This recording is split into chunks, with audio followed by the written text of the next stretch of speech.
Bismillahirrahmanirrahim.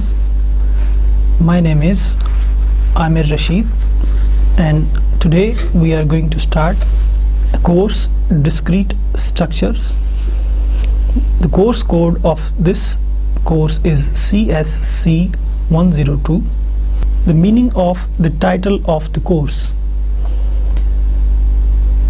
means what is the meaning of discrete or continuous.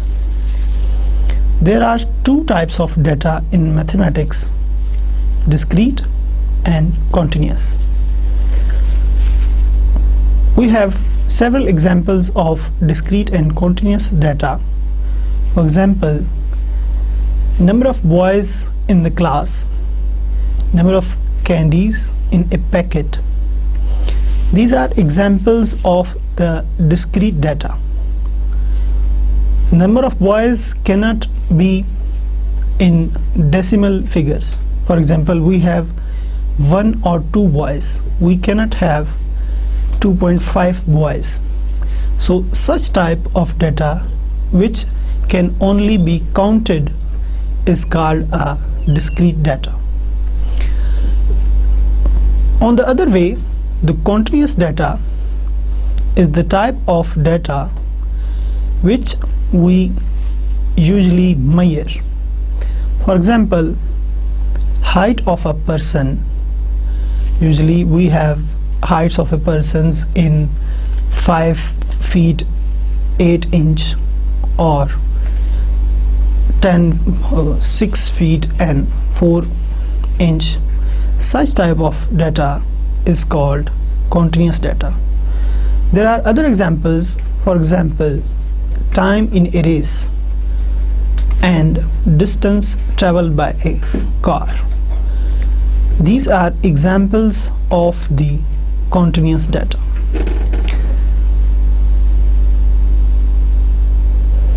Now, what is the discrete mathematics, or what is discrete structures? Usually the mathematics in which we deal only the discrete kind of data is called discrete mathematics or discrete structures.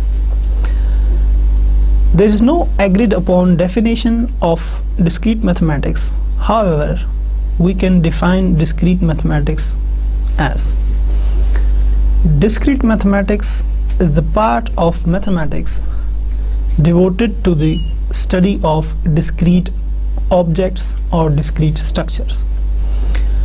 This is the definition given in the book of Kenneth H. Rosen in 6th edition. Another definition I have taken from the internet, Wikipedia. Discrete mathematics is the study of mathematical structures that are fundamentally discrete rather than continuous. So in discrete mathematics, we study only the mathematics in which the discrete objects or discrete data is involved. For example, sets. We'll study sets. We have 1, 2 or 3 sets. We cannot have 2.5 sets. We will study numbers, usually the integers. They are also whole numbers.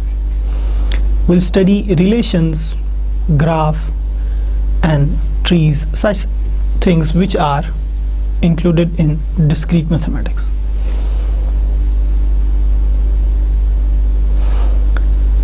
There are some of applications of discrete mathematics. What kind of problems we deal in discrete mathematics? For example, if we want to calculate or construct a circuit that adds 2 integers, we can design such type of circuits in discrete mathematics. And how many ways are there to choose a valid password on a computer? These are examples of discrete mathematics which we solve such type of problems in discrete mathematics. Another example is the shortest distance between two cities using transportation system is also the application of discrete mathematics. There are many applications of discrete mathematics, and most of the applications of discrete mathematics are in computer science.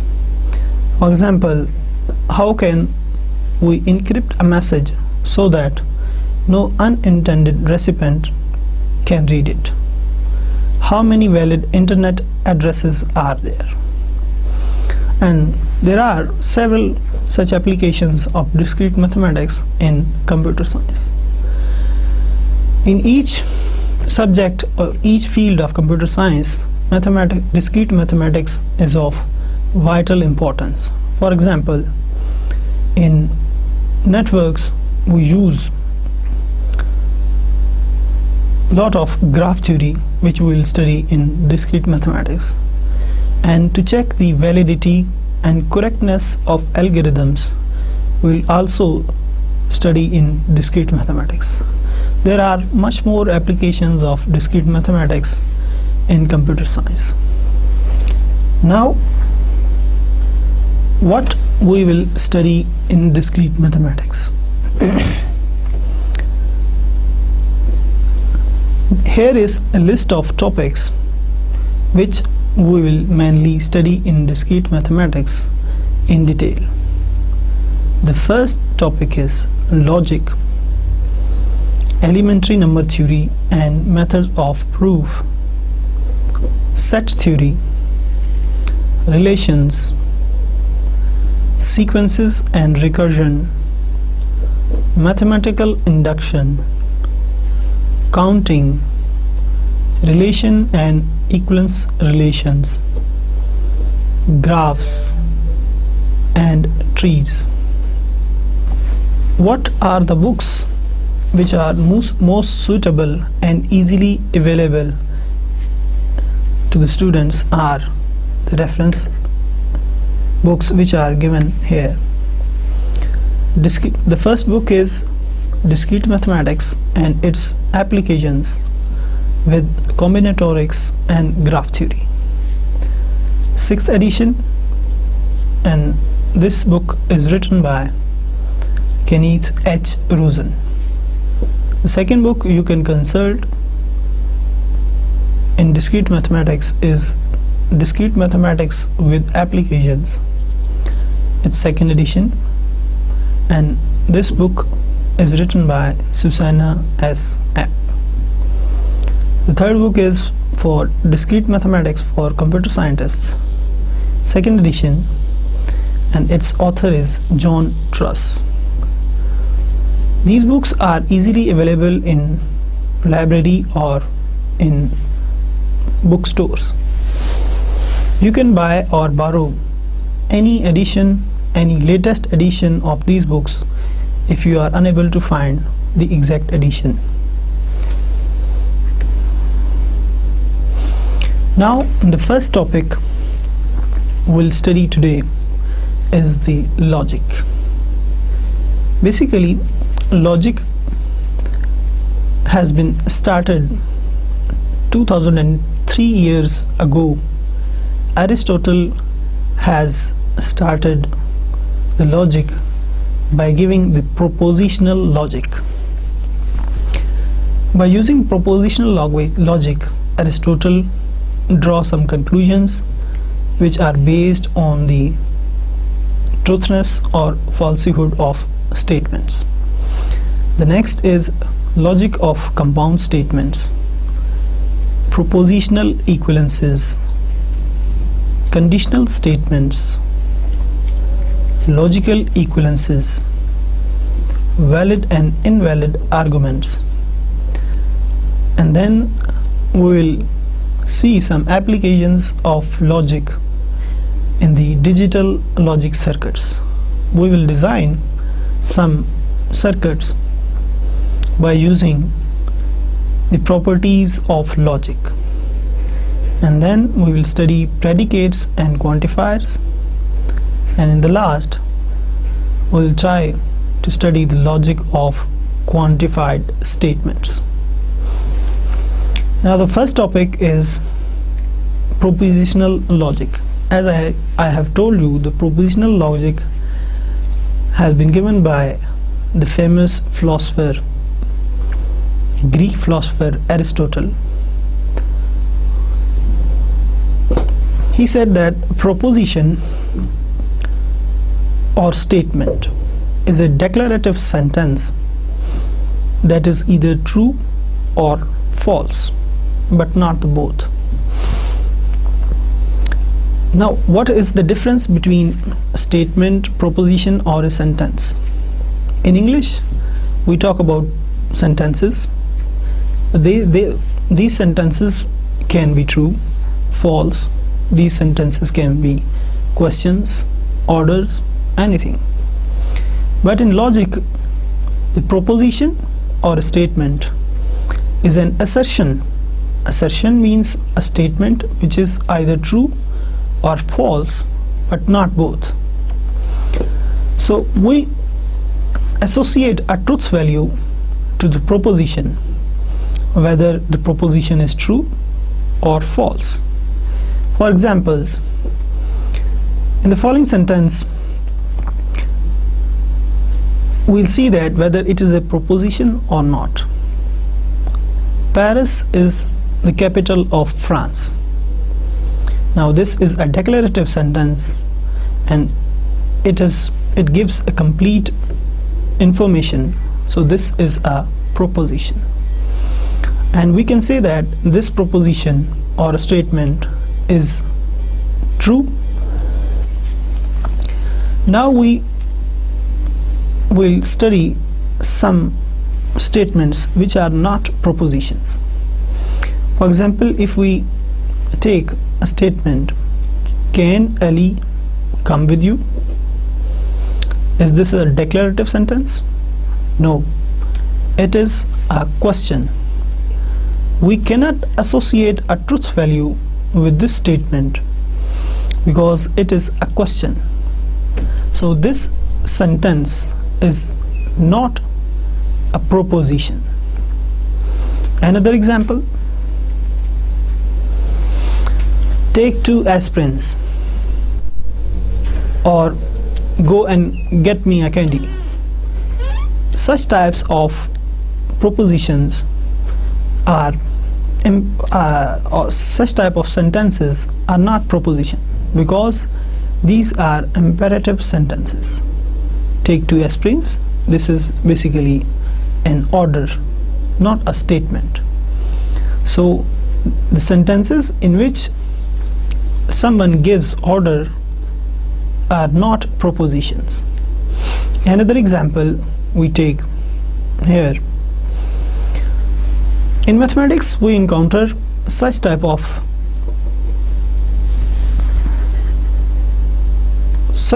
expressions. For example, x plus 4 is greater than 9, or x plus 5 is equal to 3. For example, x minus 3 is equal to 2, or we can say that x square minus 9 is equal to 0. Such type of expressions in mathematics are more oftenly used. So such type of expressions are also not propositions. Why? Because such type of expressions involve some variable, and we cannot associate the truth value, true or false, with these type of expressions. For example, in the in the first expression, x plus 4 is greater than 9, if we choose the value of x 10 then this becomes true. If we choose the value of x is 2, then this expression in mathematics will be false. So there is a ambiguity in such type of expressions. So we cannot say these expressions are propositions or statements. So whenever you see such type of expressions in mathematics, we can say that these expressions are not propositions. We'll see later that these expressions can be made propositions or statements by assigning a particular value to x. But for the moment, such type of expressions are not propositions. Now we take another example. He is a college student. Now in this sentence there is a confusion. Here the pronoun he is not clear, so we cannot associate the truth value. We cannot say this sentence is true or false. The truth value of this sentence depends on he. If he, for example, he is a boy and he is a college student, then this sentence becomes a statement. But if he is not a college student, then this sentence is not a statement. So there is a confusion in this statement. Therefore this sentence is not a statement. But again, such type of sentences can be proposition if the reference of he is clear here. For example, if we say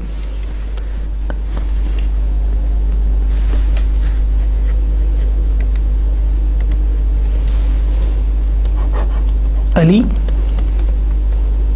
is 30 years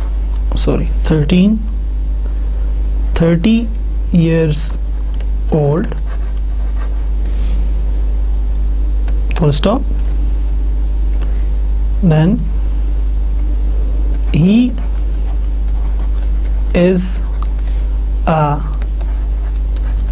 college student. Now in this sentence the reference of he is clear. Now Ali is 30-year-old. This is a sentence. We can associate the truth value with this sentence. And now he is a college student. Now the reference of he is clear in this sentence. Therefore this sentence is a statement now. So unless the reference of the pronouns are clear in sentences, we cannot say that these type of sentences are propositions. So we conclude that the propositions are the statements or the declarative statements or sentences with which we can associate a truth value. We can say about that whether this statement is true or false. Such type of declarative sentences are called propositions.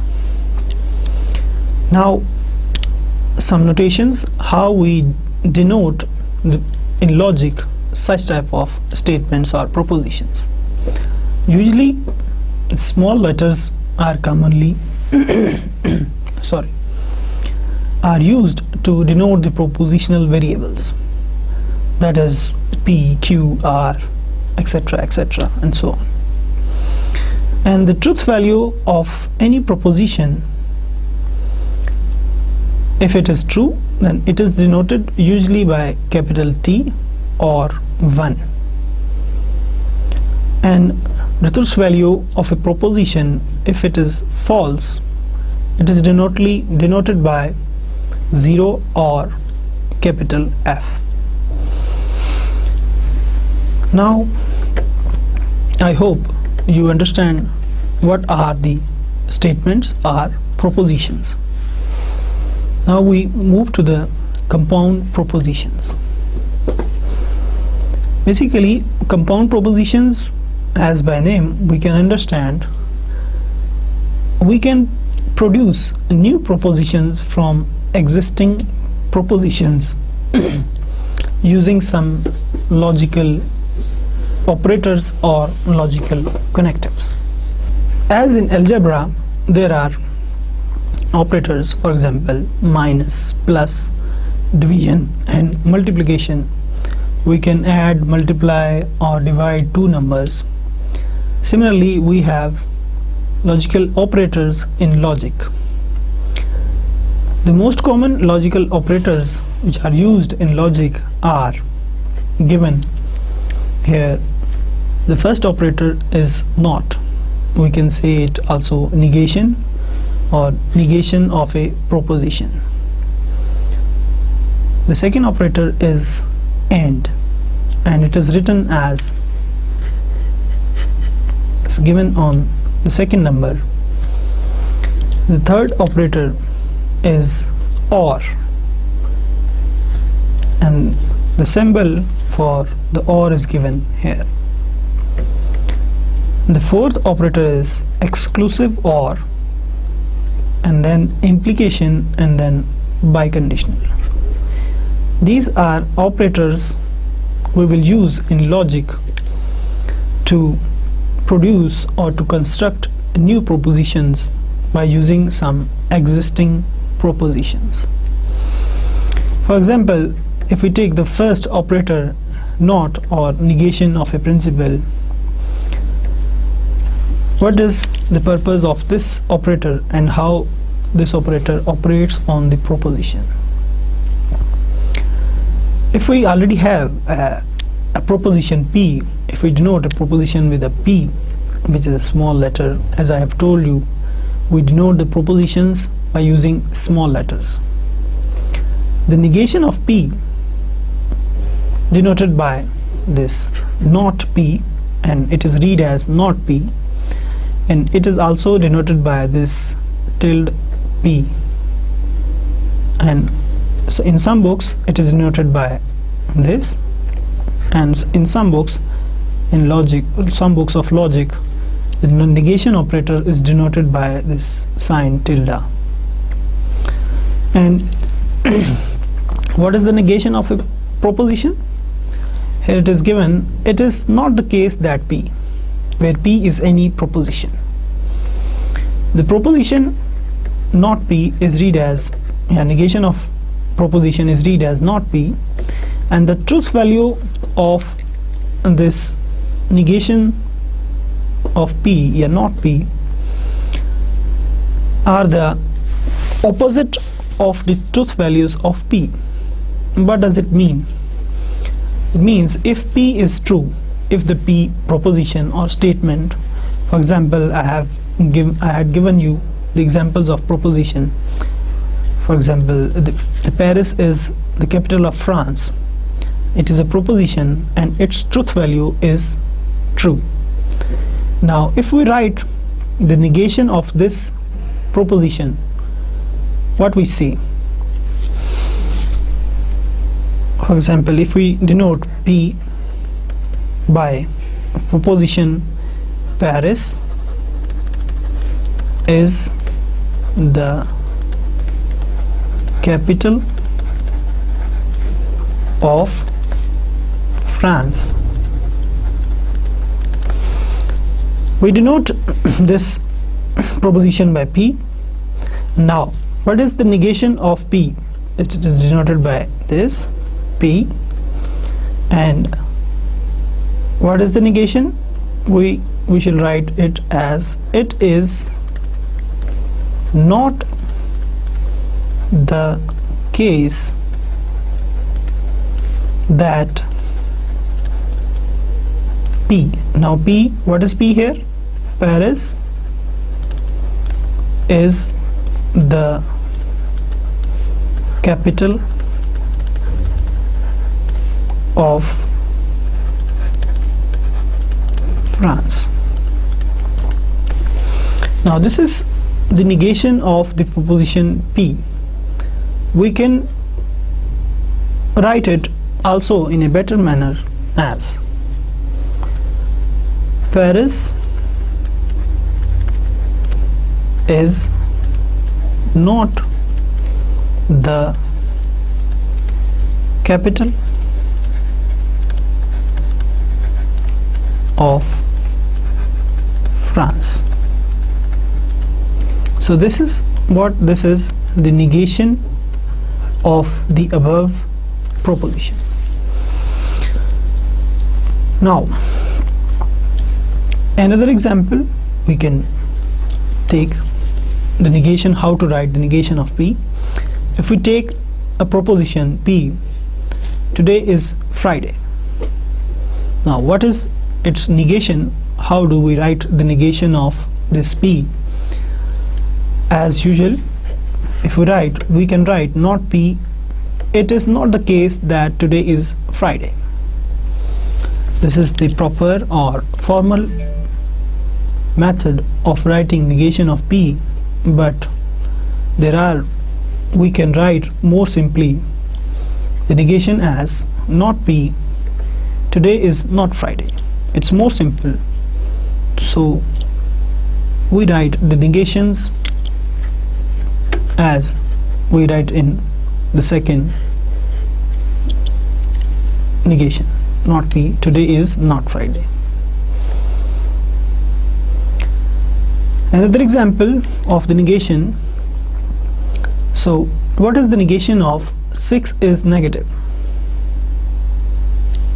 I just suppose that 6 is negative, but it's not a correct proposition. It's a false proposition, because in mathematics 6 is not negative, 6 is positive.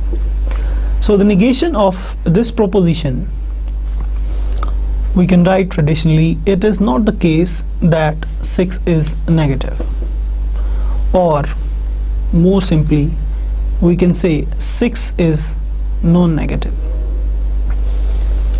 Here please take care that we cannot write 6 is positive, because the negation of negative is 0 or positive. So it's better to say here 6 is non-negative, which is the correct negation of 6 is negative. Now I hope you understand what is the negation operator and how it operates on the propositions.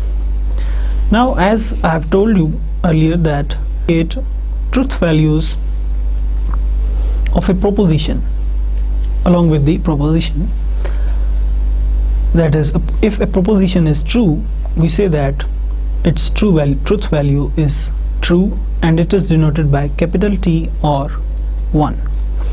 And if a proposition is false, its truth value is 0 or capital F. Similarly, now you are watching on the screen a table, which is, this table is called truth table, and truth tables are the tables which show all possible truth values of a operator.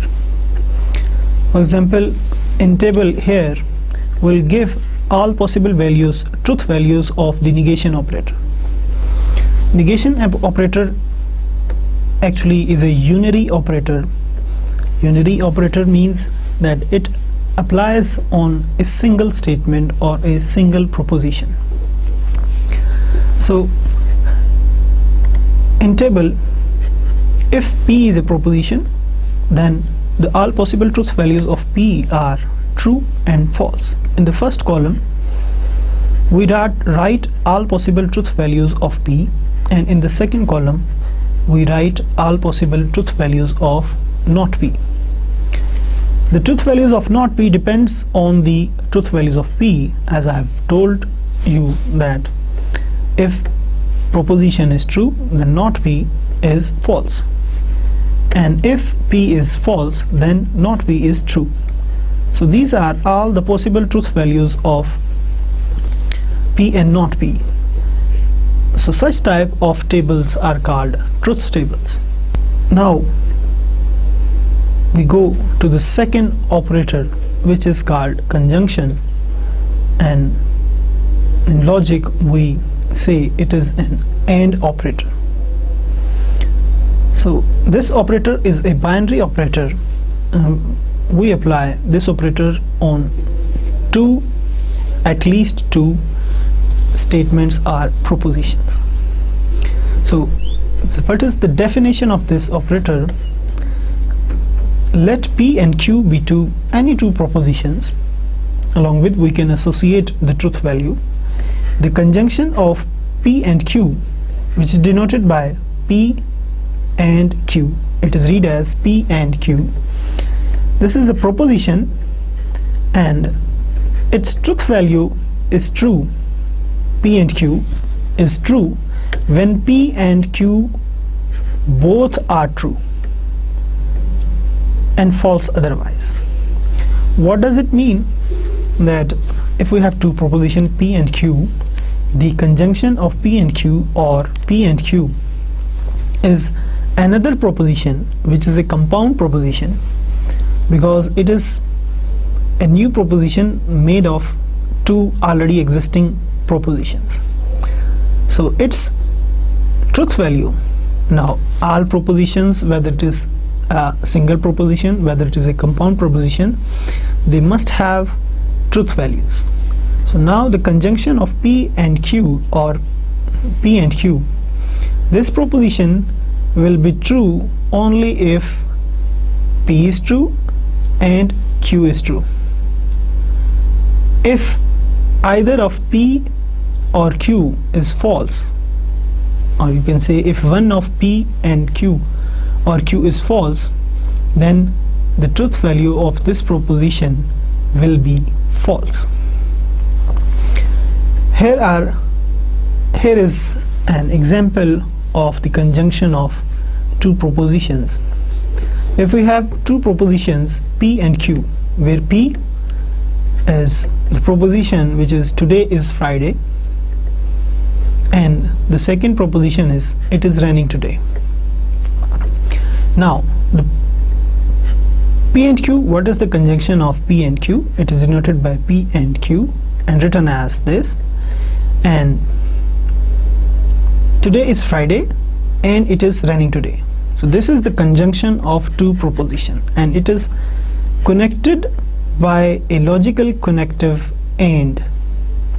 So that's why it's called conjunction of two propositions, in which we add up two propositions.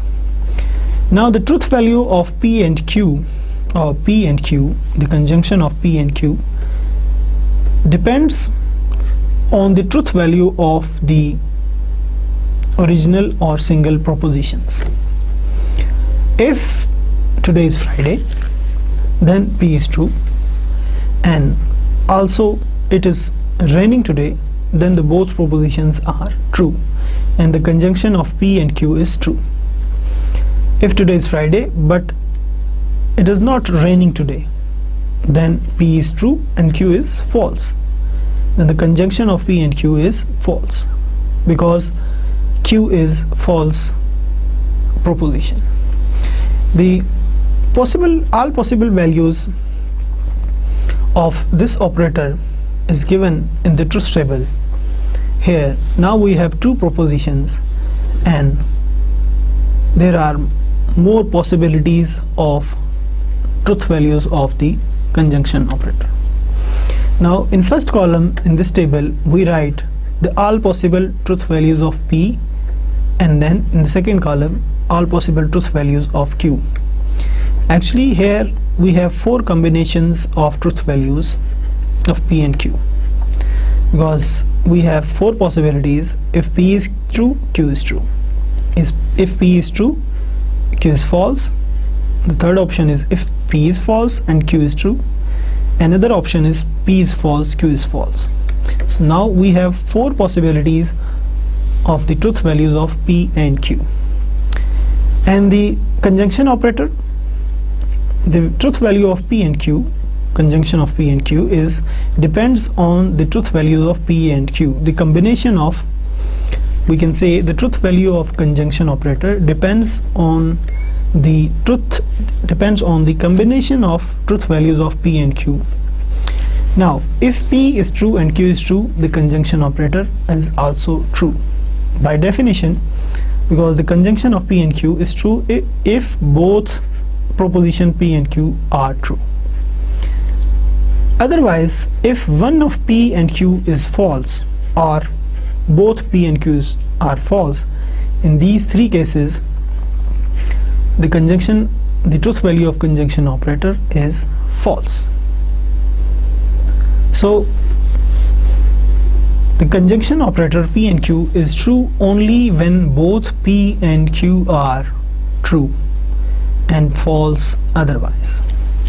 Now the third operator, which is called disjunction or. The definition of, as it is a binary operator, so it uses two propositions. So here is the definition of the disjunction operator. We have two propositions P and Q, and the disjunction of P and Q is denoted by P or Q. It is read as P or Q is the proposition P or Q, and this new proposition, or you can say compound proposition, is false when both P and Q are false, and is true otherwise. As in daily life or English language, the role of OR is what? The same role of OR is here in logic. For example, the same example, if we take P, today is Friday, and Q, it is raining today. Now the disjunction operator P or Q is this: today is Friday or it is raining today. Now this statement will be true if both P and Q are true, or either P is true or Q is true. In these three cases, for example, if today is Friday and it is not raining today, then the whole statement is true, because the connective operator here is OR. And if today is not Friday and it is raining today, then again this statement is true, because there is a OR. And if today is Friday and it is raining today, then again this statement is true. So we have three possibilities in which this statement is true. The only possibility in which this statement or proposition is false is that both P and Q are false. Means if today is not Friday and also it is not raining today, then this statement is wrong. So there are four possibilities again in the truth table. If P is true and Q is true, then the disjunction operator is true. If P is true but Q is false, again the P or Q, the disjunction operator here, its truth value is true. If Q is false and P is true, again this is true, because there is a OR. The only possibility here in the disjunction operator to be false is that both P and Q are false. Then we have P or Q is false. Now we have another operator which is called exclusive OR. You experience some examples. Let's take some examples first. We have some situations in logic where the disjunction operator that doesn't give us the clear picture in the sentences or statements. For example, if we have two propositions, P, where P is Atif will pass the course CSC 102, and the Q is Atif will fail the course CSC 102. Now if we write the disjunction of these two operators, what will be the disjunction? P or Q, which will Atif will pass or fail the course CSC 102. Now we have two statements. We have disjunction, but there is a problem in this statement. Logically this statement is not correct because either Atif will pass or Atif will fail. The both possibilities cannot occur at the same time. So what we will discuss, what we will do here is we introduce another operator, which is the exclusive OR operator. And what is the definition of this operator? In this operator, actually we exclude the possibility where the both propositions are true. Here the definition of the exclusive OR is, let P and Q be two propositions. Exclusive OR of P and Q denoted by P, and this is a sign of the operator. We write it as, we write first the plus and then we encircle it. So this is the notation of exclusive OR. Now the truth values of this operator, we define it as the P exclusive OR Q is true when exactly one of P and Q is true and is false otherwise. So here we exclude the first option of the disjunction operator here, because in this situation, for example here, Atif will pass or fail the course. The first option, the first possibility in the disjunction operator will have no meaning, because at the same time Atif cannot pass or cannot fail the course. So in the disjunction operator we have excluded the first option, this. Now we can see the truth table of the operator exclusive OR. It is called XOR and it's a binary operator. And now there are again four possibilities of P and Q. Now the truth table, we can see the truth table of the XOR operator or exclusive OR operator. If P and Q are both true, then the exclusive OR of P and Q is false. This operator is defined just to exclude the situation where we don't have the both possibilities at the same time. The next, if P is true and Q is false, it is true. If P is false, Q is true, it is true. And at the last we have, if the both propositions are false, then the exclusive OR will be false. So now we take another example of the exclusive OR. For example, we have this statement, Nabil has one or two brothers. If we write this statement in the logic form, we will write it as, we suppose here we have two propositions. For example, the first proposition is P, which is defined as Nabil has one brother. And second, we define Q as Nabil has two brothers.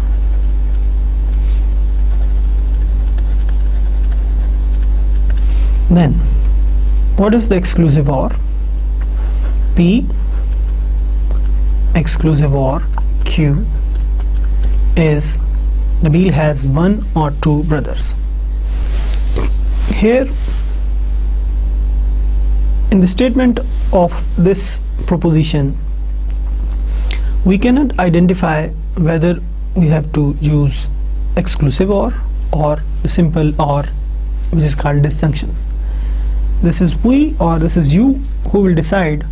We will use here exclusive or the simple or disjunction.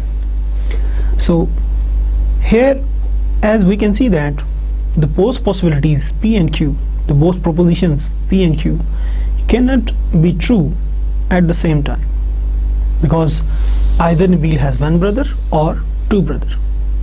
He cannot have one brother and two brothers at the same time.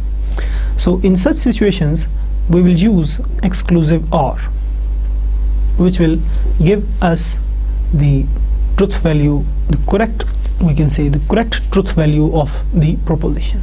If we, how to distinguish or how to differentiate between the exclusive or the simple disjunction. To register for BCS, you must have passed the qualifying exam or be listed as an math major. What does it mean? To get an admission or to get the registration in BCS, you have to pass the entry test, which is qualifying exam, or you must have mathematics in, you can say, FSC.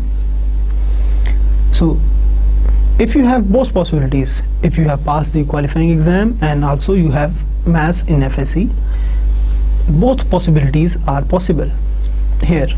So we can use here disjunction, because these two possibilities to get an admission or to get registered for the BCS, if you are qualifying for both possibilities, if you have math major, if you have mathematics in FSC and you have passed the entry test, you can even get the admission in BCS.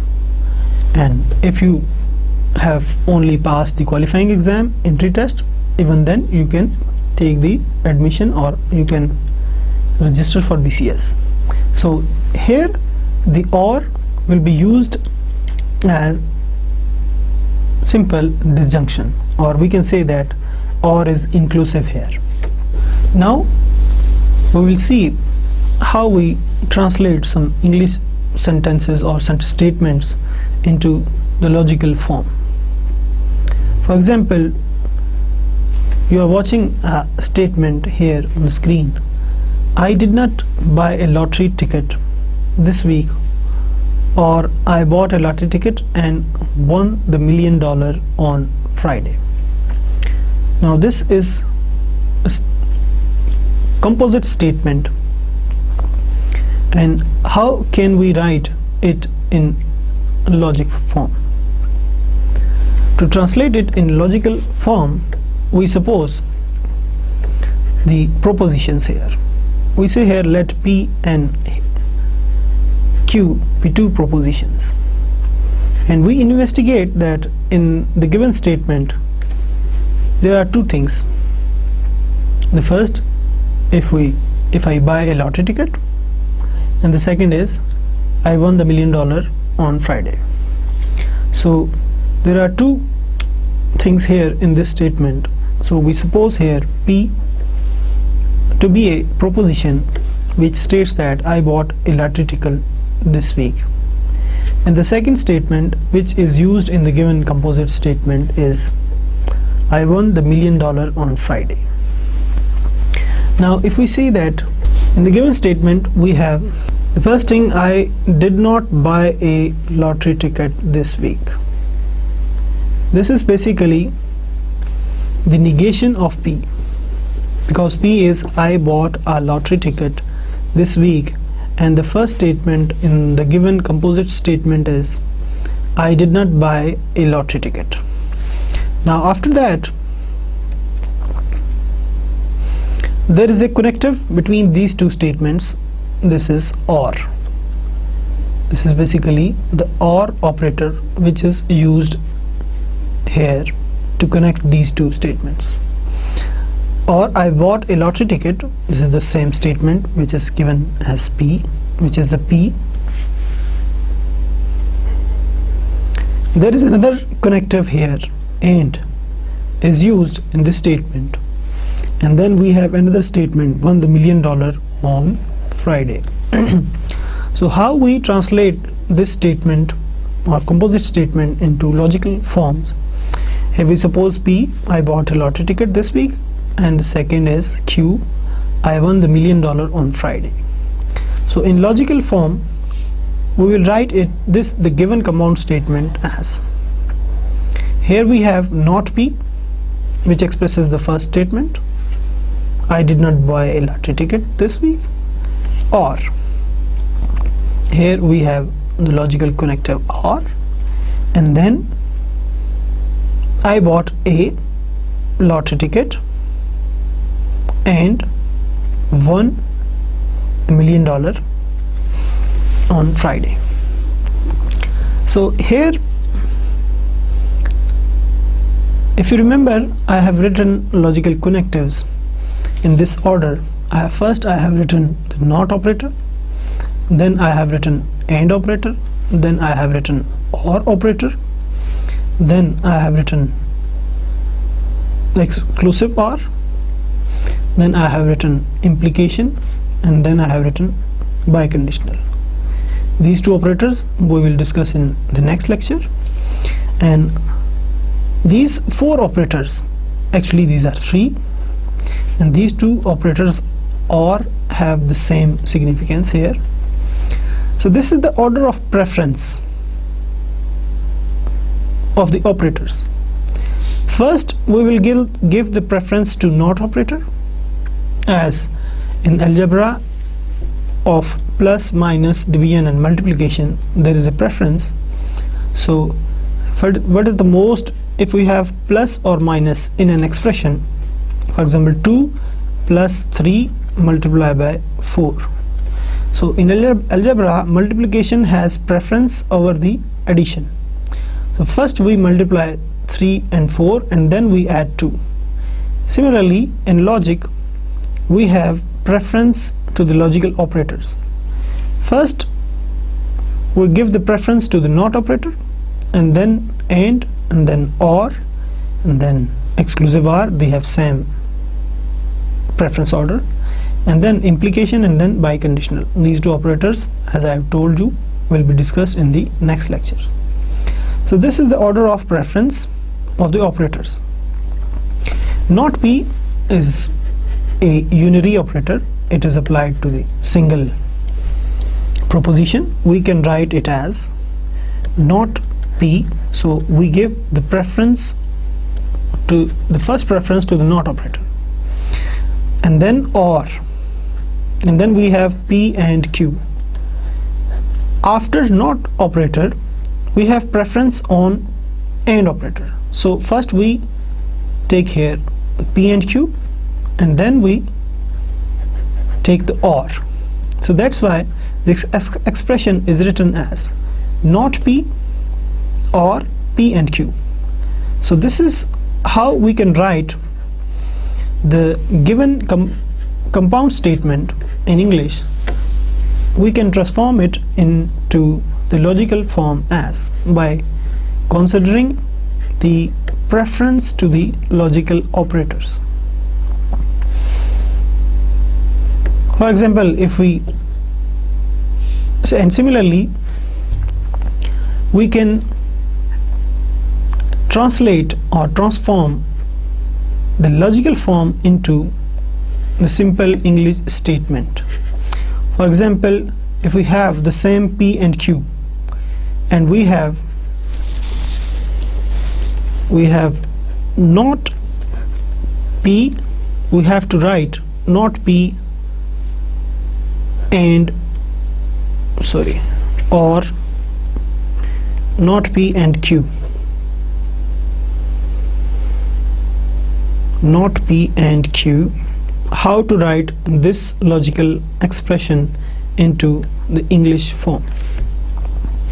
Here we have not P and Q. What is P? P is I bought a lottery ticket this week, and Q, what is Q? I won the $1 million on Friday. So not P and Q. How do we write this logical expression into simple English? I did not buy a lottery ticket this week, and I, here we write small I won the $1 million on Friday. Actually, this is not possible, but it's just to explain you how we write any logical expression into simple English by using the logical connectives. Another example, if you take this not P and not Q, what will be the simple statement corresponding to this logical expression? It will be I didn't buy a lottery ticket this week, and I didn't win the $1 million on Friday.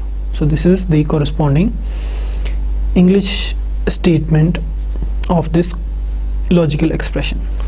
Similarly, we can write, there are many possibilities. We have P and not Q,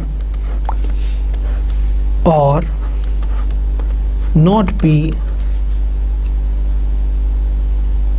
and not Q.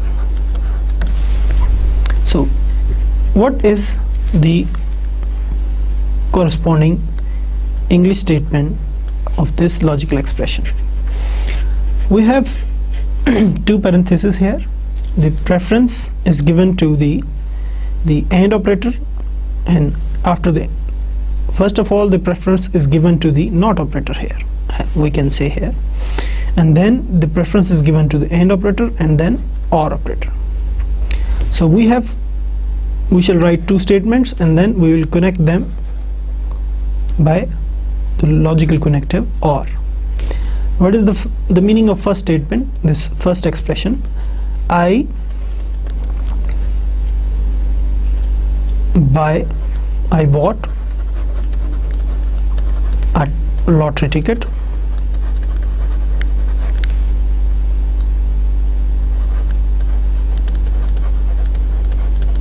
and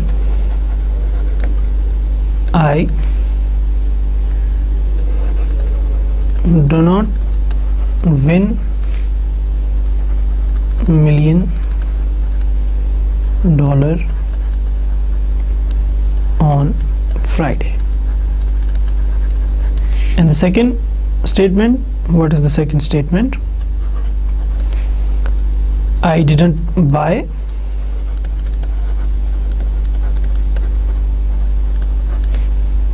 lottery ticket and I do not win $1 million on Friday. Now how we will translate the whole logical expression into the simple English statement. The first expression, this expression,